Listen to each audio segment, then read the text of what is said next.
This one's a medium SAT geometry problem. A circle has a circumference of 31 pi centimeters.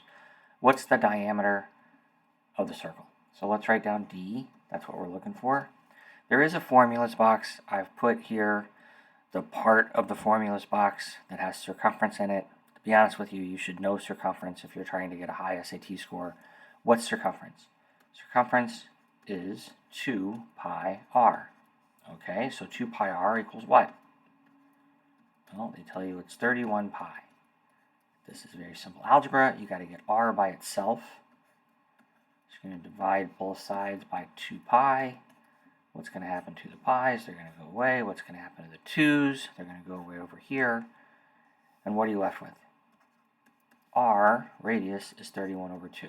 And again, you know that the diameter is twice the radius. So 31 over 2 times 2, I'll make that a fraction so I can see that I can reduce. And the answer is just 31.